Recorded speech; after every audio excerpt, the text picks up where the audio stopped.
Chapitre 19. Agnès Sowerbutt. Au matin, Alice nous prépara un bon petit déjeuner, tirant le meilleur parti des ingrédients qu'elle avait à sa disposition. Je l'aidai en lavant les pots et les poêles, en épluchant pommes de terre, carottes et navets. Nous fîmes cuire aussi un des jambons, après qu'Alice l'eut soigneusement flairé pour s'assurer qu'il n'était pas empoisonné. « Profite bien de ce repas, » me conseilla l'épouvanteur, tandis que je plongeais ma cuillère dans la soupe fumante. « Ce sera le dernier avant longtemps. Après, nous jeûnerons, en prévision de notre lutte contre l'obscur. » Mon maître ne nous avait pas encore exposé le programme de la journée, mais une pensée m'occupait l'esprit, celle qui m'avait tenu éveillée presque toute la nuit. « Je me fais du souci pour ma famille, dis-je. Ne pourrions-nous pas aller à Rogli et les ramener ici ? Il y a sûrement des herbes dans la malle de ma mère qui soigneraient Jack. » L'épouvanteur approuva d'un air songeur. « Oui, c'est une bonne idée. Mieux vaut les éloigner du territoire des Dean.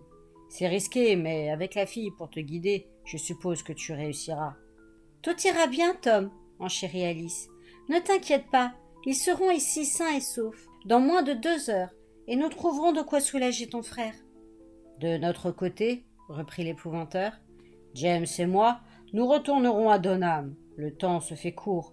Il me paraît sage de rassembler quelques hommes du village et de les conduire à l'abri de la tour. Ce sera le meilleur endroit d'où combattre, le moment venu. En chemin, nous nous renseignerons sur Wurmald et la jeune Mab.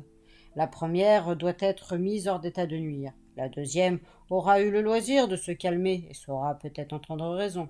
Le petit déjeuner avalé, je tirai une chemise propre de mon sac et ôtai celle que je portais depuis plusieurs jours, sale, tachée de sang, imprégnée de l'affreux souvenir de la mort du père Stock. J'étais soulagé de m'en débarrasser. Nous fûmes bientôt en route. Personne ne pouvant relever le pont-levis après notre départ, il nous fallait passer par le tunnel. L'épouvanteur allait en tête, une lanterne à la main, éclairant l'escalier. Alice fermait la marche avec une autre lanterne. À mesure que nous descendions, nous traversions des espaces déserts et silencieux. Je remarquai que les cadavres de l'homme et de la sorcière avaient été enlevés. Cependant, après avoir franchi la dernière trappe, je devinai une présence. La lumière de nos lampes ne révélait rien, et je n'entendais que l'écho de nos pas. Mais la salle circulaire en dessous était vaste. Les piliers ménageaient de nombreux coins d'ombre. Arrivé au bas des marches, je sentis les cheveux de ma nuque se hérisser. « Qu'est-ce que nous avons là ?» fit l'épouvanteur en désignant le pilier le plus éloigné. Il s'approcha, le bâton prêt à frapper, la lanterne levée. J'avançai à ses côtés, serrant mon propre bâton. Alice et James sur mes talons. Au pied du pilier, il y avait un seau en bois, et quelque chose tombait dedans, goutte à goutte, avec régularité. Un pas de plus m'apprit qu'il contenait du sang, et qu'il était presque plein. Je levai les yeux. Des chaînes pendaient juste au-dessus, dans la pénombre de la voûte. Ces chaînes avaient dû servir à attacher des prisonniers. À présent, des petits animaux y étaient accrochés par la queue, d'autres par les pattes, des rats, des belettes, des lapins, des hermines et quelques écureuils. Tous pendaient la tête en bas. Ils avaient été égorgés, et leur sang dégouttait dans le seau. Cela m'évoquait l'enseigne d'un garde-chasse, des animaux morts cloués à une clôture, servant à la fois d'avertissement et d'exposition. L'épouvanteur grimaça. « Vilain spectacle. Enfin, ce ne sont pas des êtres humains. »« Pourquoi les lamias ont-elles fait ça ?» m'exclamai-je. « Quand j'aurai l'explication, petit, » grommela mon maître, « je la noterai dans notre cahier. Tout cela est nouveau pour moi. Je n'ai jamais eu affaire jusqu'alors à des lamias ailés. Est-ce une façon de collecter différentes sortes de sang en vue d'un repas plus succulent ? À moins que ce rituel n'ait de signification que pour une lamia sauvage. Nos connaissances ne cessent de s'enrichir, mais s'il faut parfois du temps pour trouver les bonnes réponses à nos interrogations. Un jour, tu auras la chance de lire les notes de ta mère et tu trouveras peut-être une indication. Repartons, nous n'avons pas de temps à perdre. » Il avait à peine fini de parler qu'un grattement retentit, quelque part au-dessus de nos têtes. Nerveux, je levai les yeux. Je perçus au même instant un clic caractéristique. L'épouvanteur avait libéré la lame rétractable cachée dans son bâton. Une forme noire déboula le long d'un pilier et surgit dans le rond de lumière des lanternes. C'était une des lamias.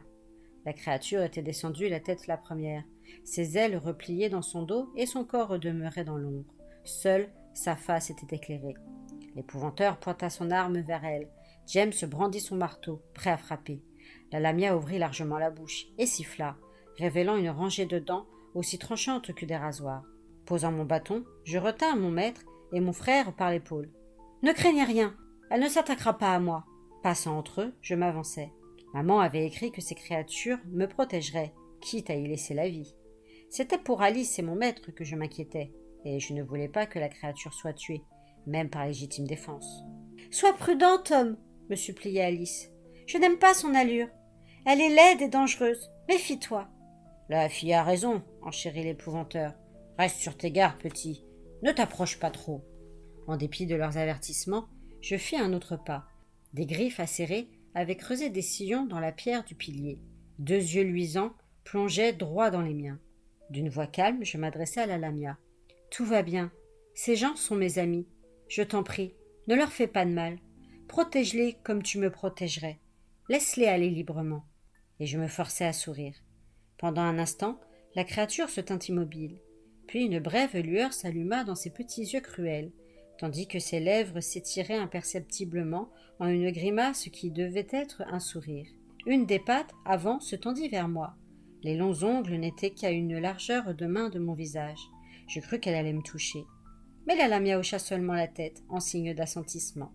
Ses yeux toujours fixés sur les miens, elle escalada de nouveau le pilier et disparut dans les ténèbres. « Pour rien au monde je voudrais faire ce boulot !» s'exclama mon frère avec un long soupir de soulagement. « Je ne saurais te le reprocher, James, » dit l'épouvanteur. « Mais il faut bien que quelqu'un le fasse.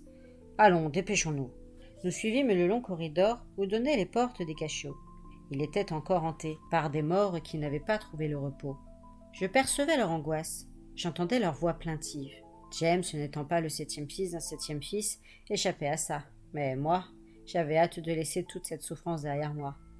Or, avant que nous ayons atteint la porte de bois menant au tunnel, l'épouvanteur me saisit par l'épaule, me forçant à m'arrêter. « C'est terrible, petit, dit-il doucement. Il y a des âmes tourmentées ici, bien plus que j'en aurais jamais rencontré enfermées dans un même lieu. Je ne peux les abandonner ici. »« Des âmes ? Quelles âmes ?» demanda James, en jetant autour de lui des regards effrayés. « Ce ne sont que les esprits de ceux qui sont morts dans les cachots, dis-je. Rien qui puisse nous faire du mal. Mais ils sont en grande détresse et attendent leur délivrance. »« Mon devoir est de m'occuper d'eux dès maintenant, » confirma l'épouvanteur. « Ça risque de prendre un peu de temps.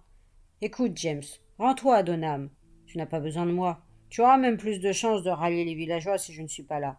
Passe la nuit là-bas et rassemble autant d'hommes que tu pourras demain. N'essaie pas d'emprunter le tunnel. La vue des cachots, c'en serait trop pour ces braves gens. Va directement à la tour. Nous abaisserons le pont-levis. Ah, autre chose. Ne mentionne pas la mort du pauvre père Stock pour le moment. Tout le village serait sous le choc. Leur morale en prendrait un coup. » S'adressant à Alice et à moi, il ajouta. « Quant à vous deux, allez à Rougli et ramenez Jack, Ellie et la petite ici, où ils seront en sécurité. Je vous rejoindrai dans quelques heures. » Nous laissâmes donc mon maître seul avec une lanterne. Une longue tâche l'attendait, envoyer vers la lumière les âmes des morts de la tour Malkin. Nous nous engageâmes dans le tunnel, Alice en tête et James sur mes talons. Le lac fut bientôt en vue. Alice avança avec précaution, levant haut la lanterne. Une soudaine puanteur envahit mes narines. Néanmoins, ce n'était pas cela qui me troublait. Lors de notre précédent passage, le lac était ridé de vaguelettes. À présent, sa surface était parfaitement lisse, reflétant tel un miroir la silhouette d'Alice et la lumière de la lanterne. Puis je compris pourquoi. L'entrée ne gardait plus le passage. Des morceaux de la créature étaient dispersés ici et là. La tête était contre la paroi du fond. Un bras énorme flottait près de la rive, les doigts épais, exangues, enfoncés dans la boue, comme dans une ultime tentative pour sortir du lac. Alice désigna quelque chose sur le sentier, des traces de pas. Elle n'était pas humaine, c'était celle d'une lamia. « Elle nous a dégagé la voie, Tom, » dit Alice, « et je ne crois pas me tromper en affirmant que nous n'avons plus rien à craindre d'aucune sorcière. » Elle avait certainement raison. Pourtant, tandis que nous longions le lac, mon malaise s'accentua. Bien que l'entrée soit détruite, j'avais l'impression que des yeux me surveillaient. Nous continuâmes jusqu'à atteindre la chambre souterraine. Après avoir patienté là un instant, à l'affût du danger, nous parcourûmes la dernière section du tunnel, où le plafond bas nous obligeait à ramper sur les coudes et les genoux. Nous émergeâmes enfin par le trou du mur, à l'intérieur du sépulcre. Alice se releva et s'épousta. Puis, elle éclaira les lieux. Les chênes, dans le coin, ne retenaient plus personne. La vieille Maggie était partie, sans doute libérée par sa famille au moment de leur fuite. Nous soufflâmes la flamme de la lanterne et Alice la posa derrière la porte. Elle pourrait servir plus tard. Dehors, nous saluâmes James, qui remonta aussitôt vers le nord pour se rendre à Donham. Alice et moi prîmes la direction de Rougly. Un vent violent secouait les arbres. L'odeur de la pluie flottait dans l'air. L'orage menaçait. Nous marchâmes quelque temps en silence. Le ciel s'assombrissait et les premières gouttes de pluie se mirent à tomber. Une sourde inquiétude me taraudait. Habituellement, j'avais confiance dans le jugement d'Alice. Or, plus j'y pensais, tout cela me semblait de la folie d'avoir laissé les miens à la garde d'Undine. « Ta tante, dis-je, tu es sûre qu'on peut compter sur elle ? Ça fait des années que tu ne l'as pas vue. Le fait de vivre à Pendle a pu la transformer. Et si elle était sous l'influence du reste de la famille ? Tu n'as aucun souci à te faire, Tom. Je te le promets. Agnès Sowerbutt n'a jamais exercé ses talents de sorcière jusqu'à la mort de son mari. Depuis, elle vient en aide aux gens et garde ses distances avec les autres membres du clan Dean. » Ces paroles me rassérénaient un peu. Cette Agnès était probablement ce que l'épouvanteur appelait une bénévolente. Je fus tout à fait rassuré en découvrant la maison. C'était un cottage isolé, bâti au bas d'une colline, au bord d'un étroit sentier. À un bon mille de là, les fumées montaient des cheminées du village, s'effilochaient au-dessus des arbres. « Attends-moi ici, » dit Alice. « Je m'assure que tout va bien. » Je la regardais descendre la pente, la pluie tombait plus fort, et je relevai mon capuchon. La porte du cottage s'ouvrit avant qu'Alice ait frappé. Je devinai qu'elle parlait à quelqu'un qui restait dans l'ombre du porche. Puis elle se retourna et me fit signe de la rejoindre. Lorsque j'arrivai, elle avait déjà disparu à l'intérieur de la maison. Une voix féminine, bourrue mais bienveillante, me lança. « Rentre vite à l'abri et ferme la porte !» J'obtempérai. Quelques pas m'amenèrent au centre d'une petite pièce. Un bon feu brûlait dans l'âtre et une bouilloire chantonnait sur un fourneau. Il y avait aussi un rocking-chair et une table où était posé un chandelier. Avec un certain soulagement, je notai que la bougie n'était pas noire, comme celle qu'utilisaient de préférence les sorcières, mais en bonne cire d'abeille. L'endroit était accueillant. Mieux éclairé que l'étroitesse de la fenêtre le laissait supposer. Les murs étaient couverts d'étagères où s'alignaient les flacons et des pots de toutes sortes. Chacun portait une étiquette écrite en latin. Pas de doute, la propriétaire des lieux faisait office de guérisseuse. Alice se frottait les cheveux avec une serviette. Agnès Sowerbutt, qui se tenait près d'elle, lui arrivait à peine à l'épaule. La petite femme, aussi large que haute, m'accueillit avec un bon sourire. « Sèche-toi vite, Tommy !» me dit-elle en me tendant une autre serviette. « Inutile d'attraper un rhume. Je suis contente de te connaître. Alice m'a beaucoup parlé de toi. » Je la remerciai d'un sourire poli. Je n'aime guère qu'on m'appelle Tommy, mais j'aurais eu mauvaise grâce de protester. Je m'essuyai le visage, inquiet de constater que la pièce ne révélait la présence de personne d'autre. « Où sont Jack, Ellie et Marie ?» demandai-je. « Est-ce qu'ils vont bien ?» Agnès me tapota le bras. « Ils sont dans la pièce d'à côté, Tommy. Ils dorment tranquillement. Tu veux les voir ?» Comme j'acquiesçais, elle m'introduisit dans une chambre meublée d'un grand lit. Jack et Ellie y reposaient, la petite allongée entre eux. Tous trois avaient les yeux clos, et l'espace d'un instant, je craignis le pire. Je n'entendais aucun bruit de respiration. « Ne t'inquiète pas, Tom, » me dit Alice, en entrant derrière moi. Agnès leur a donné une potion qui les a plongés dans un sommeil profond et réparateur. Je n'ai pas réussi à soigner l'état mental de ton frère, je regrette de le dire, fit la petite femme en secouant tristement la tête. Il a repris des forces. Il sera capable de marcher quand il se réveillera. Mais son esprit continuera de battre la campagne. Pauvre garçon. Alice me pressa la main d'un geste rassurant. Dès que nous serons dans la tour, je fouillerai dans la malle de ta mère. Je trouverai un remède. Elle semblait sûre d'elle. Je ne me sentis pas mieux pour autant. Je commençais à douter que mon frère se rétablisse jamais pleinement. De retour dans la première pièce, Agnès nous prépara une boisson d'herbe fortifiante, au goût amer, censée soutenir notre énergie dans la dure tâche qui nous attendait encore. Elle m'assura que les dormeurs s'éveilleraient d'eux-mêmes dans quelques heures, et qu'ils seraient alors en état de rejoindre la tour Malkin à pied. « Sinon, rien de nouveau, ma tante ?» s'enquit Alice. « Les gens de ma famille ne me confient pas grand-chose, » reprit Agnès. « Ils ne s'occupent pas plus de moi que je m'occupe d'eux. Heureusement, je n'ai pas les yeux dans ma poche. On s'agite beaucoup ces derniers temps. On s'apprête pour la masse. Il est venu hier plus de Malkin au village que je n'en ai jamais vu en un mois. Quelques moules aussi, et c'est bien la première fois. » Alice eut un rire taquin. « Ils ne sont pas tous passés devant chez toi, je suppose. Comment as-tu appris tout ça, tante Agnès ?» La petite femme s'empourpra. Je crus qu'elle était fâchée. Elle était seulement embarrassée. Une vieille solitaire comme moi a besoin d'un peu de distraction, tu sais. De ma fenêtre, il n'y a pas grand-chose à regarder, à part des champs pleins de troupeaux, bêlants et des arbres agités par le vent. Il faut bien rompre la monotonie des jours. Alice me lança un clin d'œil. Ma petite tante se sert volontiers d'un miroir pour se tenir au courant des événements. Souriant à la vieille dame, elle demanda. Tu pourrais le faire pour nous, tante Agnès? On voudrait bien découvrir ce que trafiquent les Mouldil et surtout Mab Mouldil. Tu saurais la trouver? Agnès resta un instant interdite. Enfin, elle fit un bref signe d'assentissement et alla fourrager dans le tiroir d'un buffet. Elle en tira un miroir, d'environ 30 centimètres sur 20, cerclé de cuivre et muni d'un socle. Elle le posa sur la table, en approcha le chandelier et s'assit en face. Ferme les rideaux, Alice, m'ordonna-t-elle. Lorsque les épais rideaux eurent plongé la pièce dans l'obscurité, Agnès passa la main au-dessus de la chandelle, dont la mèche s'enflamma. Je soupçonnai soudain que cette femme était bien plus que ce qu'elle prétendait être. Une simple guérisseuse n'utilise pas de miroir et n'allume pas de chandelle d'un claquement de doigts. L'épouvanteur n'aurait pas aimé ça. Je n'avais plus qu'à espérer que, comme mon amie, Agnès mettait ses pouvoirs au service du bien plutôt qu'à celui de l'obscur. Dans les silences qui tomba sur la pièce, on n'entendit plus que le tapotement de la pluie contre la vitre. Debout derrière Agnès, nous regardions par-dessus ses épaules. Elle commença à marmonner entre ses dents. Presque aussitôt, la surface du verre s'embruma. La main d'Alice se referma sur mon bras. « Tante Agnès est très douée, me glissa-t-elle à l'oreille. Les Mouldil n'ont qu'à bien se tenir. » Des images se succédèrent alors.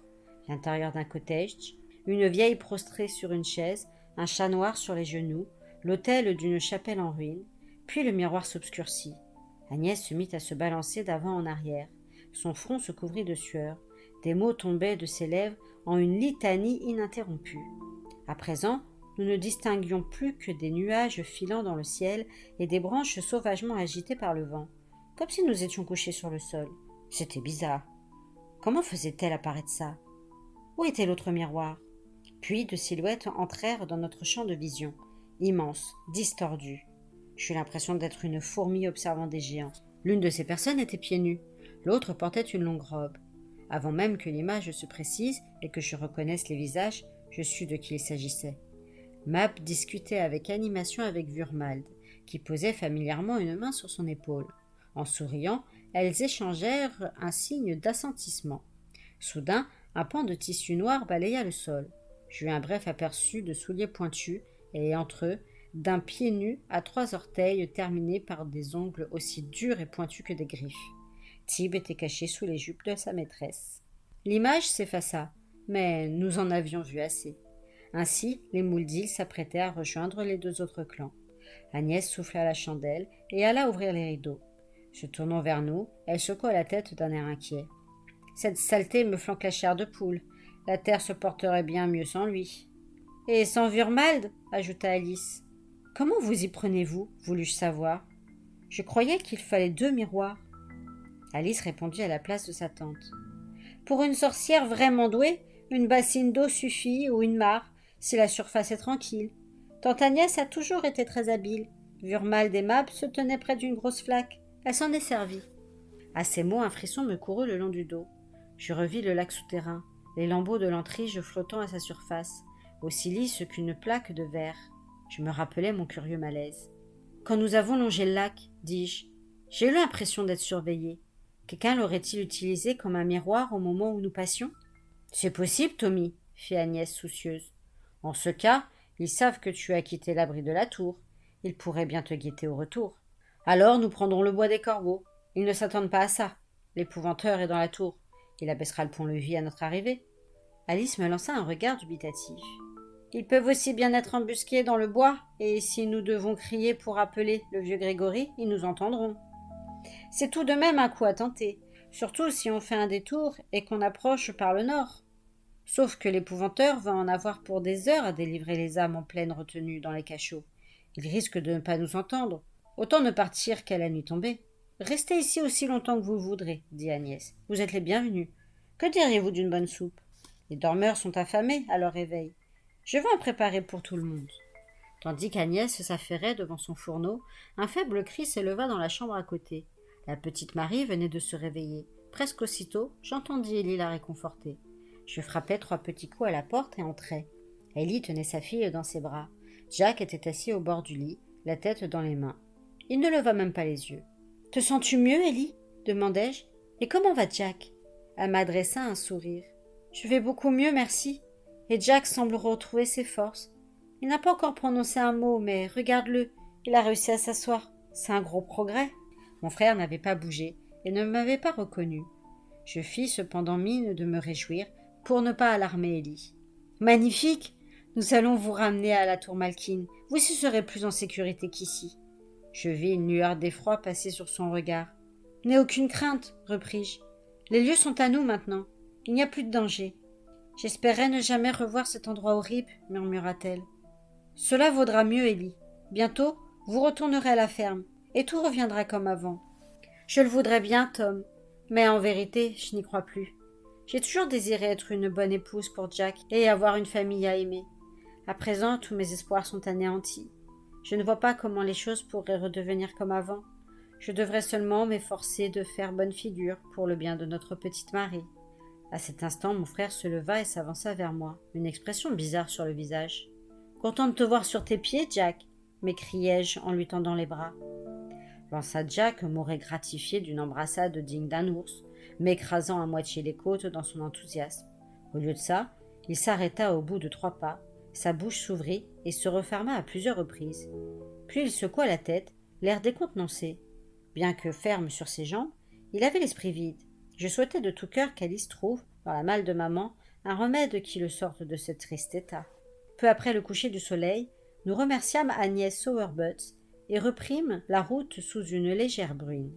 Alice et moi allions en tête, à une allure modérée. De lourds nuages obscurcissaient le ciel, et il faisait très noir. Du moins, cela nous rendrait-il plus difficile à repérer si quelqu'un nous guettait quelque part. La petite Marie, fébrile, s'accrochait à sa mère, qui devait s'arrêter fréquemment pour l'encourager. Jack marchait à pas lents et ne cessait de trébucher. Il buta soudain sur une bûche et s'étala de tout son long, assez bruyamment pour alerter toutes les sorcières de Pendle. Notre plan consistait à contourner largement les bois des Corbeaux par l'est. Au début, tout allait bien. Puis, alors que nous découvrions une courbe pour gagner la tour par le nord, je devinai une présence dans le noir. Je crus d'abord que c'était un effet de mon imagination, mais le vent malmenait les nuées qui se déchiraient en lambeaux, et le ciel s'éclaircissait peu à peu. La lune apparut dans une trouée, répandant aux alentours sa lumière d'argent.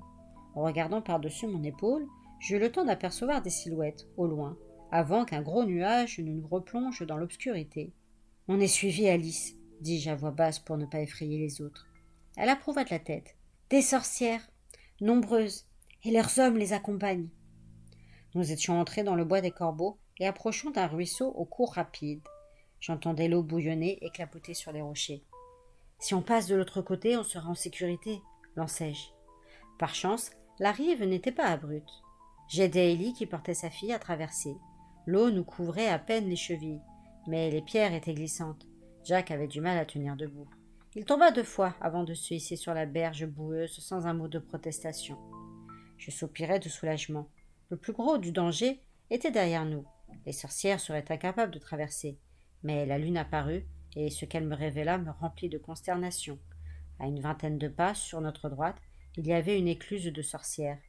Une épaisse planche de bois suspendue par des cordes au-dessus de l'eau.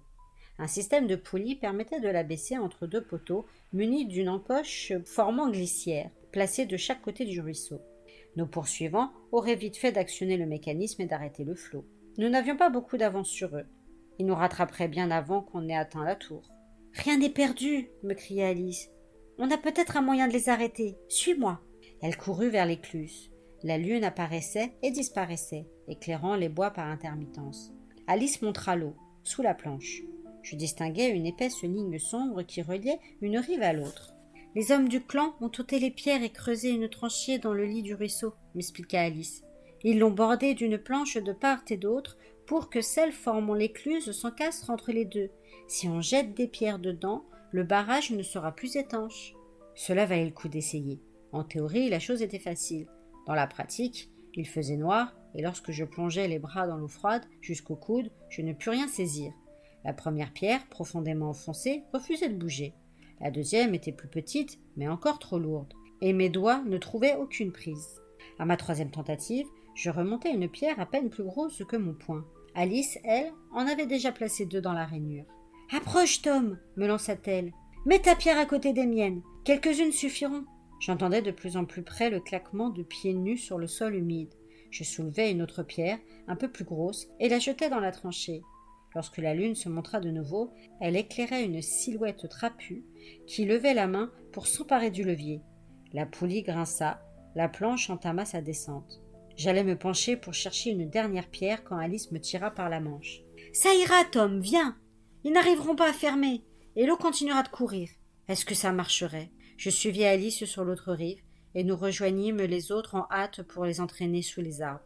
Ellie était épuisée, elle titubait, serrant toujours sa fille contre elle. À cette vitesse d'escargot, nous n'en sortirions jamais. « Donne-moi la petite !» insista Alice en tendant les bras. Je crus que Ellie allait refuser, mais elle accepta d'un hochement de tête et lui confia l'enfant. Le grincement de la poulie résonnait toujours derrière nous. Enfin, nous atteignîmes l'orée du bois. La tour s'éleva, là, droit devant. Nous y étions presque. Un cliquetis de chaînes m'emplit alors d'espoir. On abaissait le pont-levis. Inquiets de ne pas nous voir revenir, l'épouvanteur nous avait certainement guettés du haut des créneaux. Or, comme nous arrivions au bord des douves, un cri guttural retentit dans notre dos. Je jetai un regard en arrière, et mon espoir sombra aussi lourdement que les pierres dans le ruisseau. Des formes sombres se précipitèrent vers nous. Les sorcières avaient traversé, en fin de compte. On aurait dû mieux boucher la tranchée, me lâchèrent amèrement. « Non, Tom, on a fait ce qu'il fallait, » dit Alice en rendant la petite Marie à sa mère. « Ce ne sont pas des sorcières, mais ça ne vaut pas mieux. On a les hommes du clan aux trousses. » Ils étaient bien une demi-douzaine, des types aux yeux fous, brandissant de longs couteaux dans les lames étincelantes au clair de lune. Le pont était en place à présent. Nous poussâmes Jack, Ellie et Marie vers la porte bardée de fer et fîmes face. J'imaginais mon maître dévalant les escaliers pour venir nous ouvrir. « Vite !» le suppliai-je intérieurement. Nos poursuivants étaient sur nous. À l'intérieur de la tour, on manœuvra le lourd loquet. La porte grinça sur ses gonds. Ellie hurla. Je détournai d'un coup de bâton une lame visant ma tête. À cet instant, quelqu'un se plaça à mon côté. C'était l'épouvanteur. Il projeta son bâton tel une lance dans la poitrine de mon adversaire. L'homme poussa un cri et bascula dans les douves en soulevant une gerbe d'eau noire. « À l'intérieur, tous !» ordonna John Gregory. Il soutint l'assaut de 2 autres attaquants qui se jetaient sur lui, épaule contre épaule. Je ne voulais pas le laisser seul, mais il me repoussa si violemment que je faillis tomber. Un nuage passa devant la lune, nous plongeant dans l'obscurité. Sans réfléchir davantage, je gagnai la porte derrière Alice. Un nouveau cri de douleur retentit. Je me retournai, juste à temps pour voir quelqu'un basculer. Il y avait eu un bruit d'éclaboussure. Était-ce l'épouvanteur? L'avait-il jeté dans les douves? Une silhouette sombre fonça sur moi. Au moment où je levai mon bâton pour me défendre, je reconnus mon maître. Il franchit le seuil d'un pas chancelant, jura et s'appuya de l'épaule contre la porte. Alice et moi, l'aidâmes à refermer le lourd battant.